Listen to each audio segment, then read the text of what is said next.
DOTE. Welcome to an introduction to the new user interface in DOTE version 2.0. In version 1.0 we had a fairly fixed, static layout of panels. You couldn't move things around too much. You could have two video panels open. You could maybe enlarge and shrink down one of the panels. What we've done now is make a much more flexible user interface that allows you to mix and match and make your own configured layouts that you can save. So I'm going to just demonstrate some of that now. So what we have here is the Lego demo project in a simple standard layout, very similar to DOTE 1.0. And in panels and layouts you'll see we have some default layouts, and this is the standard that we're seeing right now. And there's several things to note. We have the very traditional file menu and edit menu, help menu here. This is on Windows. On Mac you'll see it in the very top far left. You'll have these possibilities, and if you click those you get a drop down menu, very traditional for many applications, and you'll see a number of these are actually available as buttons now. And then in help you'll have a set of features that, for example, doing the license manager, jumping to the help pages, reporting an error to the developers. There's some extra things here in the new version of DOTE 2.0. And then we have this new ribbon bar. You can see it runs right across the top, and that has things like panels and layouts, about positioning panels, the project manager, the media manager. It has some information about the current state of the transcript. It has checkpoints and auto backups, importing and exporting your transcript or your project. A new project information that gives you different information about your project and your transcript. And the DOTE settings. Now you can access those directly rather than having to go to the file menu. And then we see for some of the new media player panel we have different information or buttons that's available, and also for the editor we have assembled different collections of information or buttons to help you and guide you how to do, for example, sync codes or annotations, transcript clips, searching and replacing, etc. So that's the general layout of the file menus, the ribbon bar, and then each of the panels. Notice we have this in panel position movable. That means that we see all of the tabs for every panel. If I click that, it goes locked. You'll see it has a bit more screen estate. You have a bit more room to play around, but you no longer know necessarily what's hidden behind. It's showing you only the current tabbed part of the panel. So if we open that, you'll see timeline. We could actually have another X aspect here, or with the Lego demo, the Lego transcript in the editor, we could have another editor. We can't have a second editor. That's only in DOTE base. You could have a media player here, or a timeline hidden that's appropriate for dealing with that transcript. So there's some flexibility about how you position things and hide things, and also whether you just want to remove that because you're quite happy with what you're doing. You don't need to move anything about. But I'll unlock that, make it movable, because we're going to see how to move things about, resize things. Usually with every panel we currently have 1, 2, 3, 4 different panels here. We can, for example, move between them, and you'll get a little double-headed arrow. This one allows you to move left and right. And if we go, for example, to here, you'll see an up-down arrow, double-headed. That allows us to move between these. So you can resize different elements. And of course that's going to be very useful if you have several timelines open showing different information, or several media players open. Then you might want to reposition and resize those. What you can also do on some of the panels is you can maximize them and shrink them back down. So the timeline you could maximize if you wish, because it makes it very there's a lot of redundancy here. You don't maybe need to do that sometimes. You might want to focus in and see very clearly what's happening on the timeline.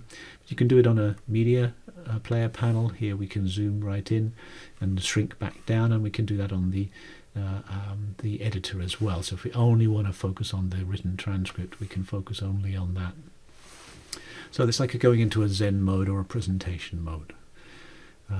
And then for some of the options, like you see for the media player panel, you can shrink those, so we can remove those, and then click the the cog icon, and then you can get it back. So it allows you to reduce the amount of information that might be clogging up the desktop window, so that you make it a little bit simpler. There are quick ways to do that, we'll see a little bit later. Okay, so remember we've looked at panel positions, that's crucial for seeing. If we want to move things about, not just resize or enlarge and shrink again, we can drag and drop. So what I'm going to do is I'm going to add an extra media player. So if we go to panels and layouts, and we'll just add a media player, you see it's added it here as an extra tab, and I can switch between media player 1, media player 2. But let's say I want to see both at the same time. I can just drag that, and you'll see it highlights where I'd like it to drop it, and that means it will move the other one out of the way. And in this case, it would media player 1 will be underneath.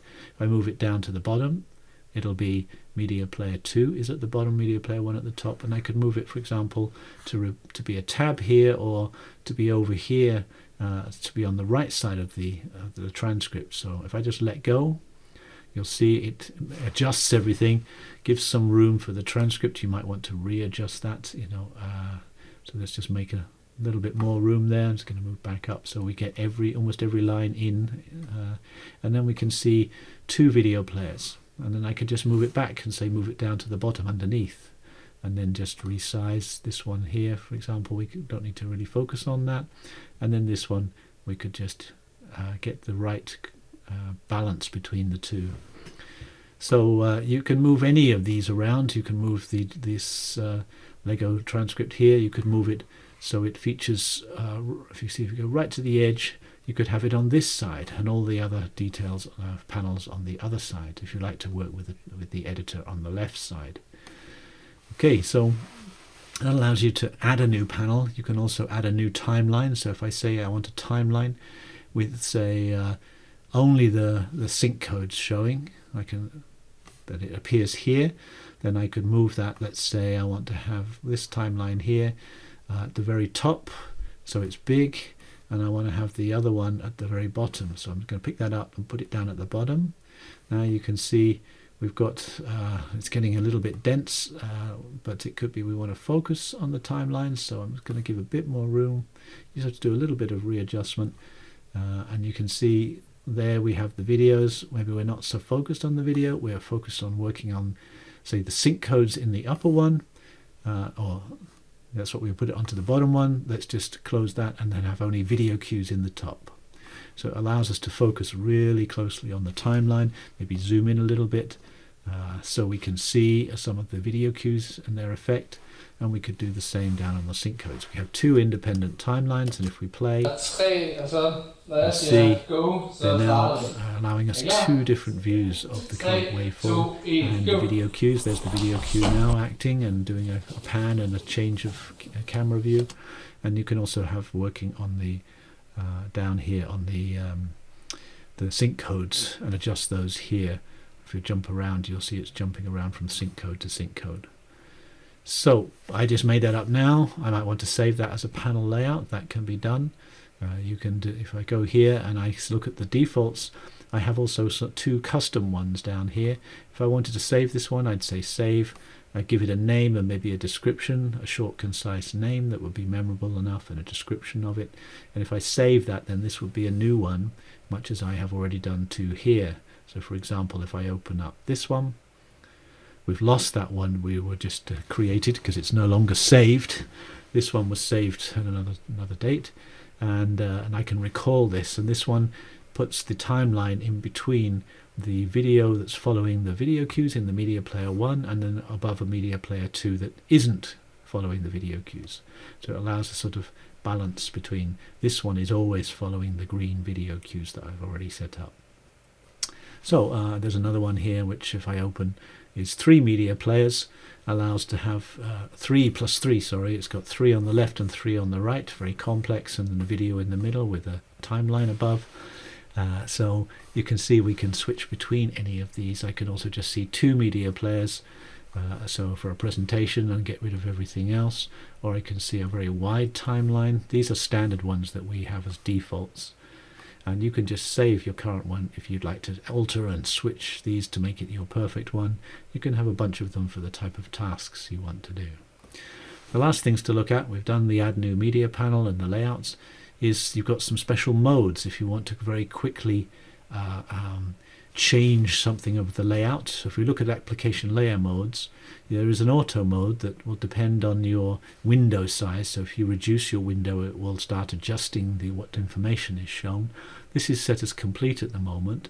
If I set it as compact, you'll see it starts to reduce the amount of information. It just gives some icons. It's reduced the amount of information, and you can go even down to application mode minimal, which you see really reduces this. It actually starts removing icons, so it becomes like a Zen mode. But still, you can see there's a lot of other information about which we might not wish to have. And if you go to panel actions, you can do things like, well, let's just shrink the whole user interface. If I click that, you'll see we get much smaller. So it really depends on your eyesight and your monitor or screen. But you see we've got a lot more space now. We can reduce some of these and still see everything because all the text has been reduced. So we go back to panel layout and go to panel actions. Notice there is a shortcut, function key 10 or function key 9. I'm just going to enlarge it back again to give it a bit more so we can see it.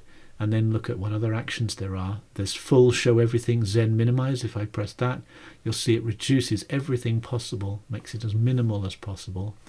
And the last ones are about revealing or collapsing all optional panel controls. And currently the minimal will collapse all of them. I want to reveal them, and you'll see these ones appear back, which is also the button here will do that.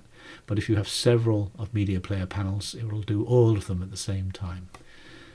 And then what we can do if we want to go back is go back to complete, and then you'll see a lot of information comes back, full text with all of the buttons. Everything is there.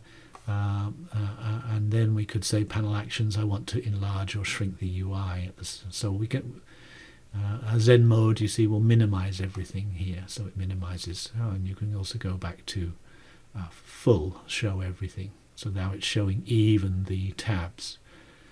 So very, very flexible user interface, allows you to make your own layouts, custom layouts, use the defaults, or decide how much information. So when you're a beginner, it's good to have all the text showing as much as possible.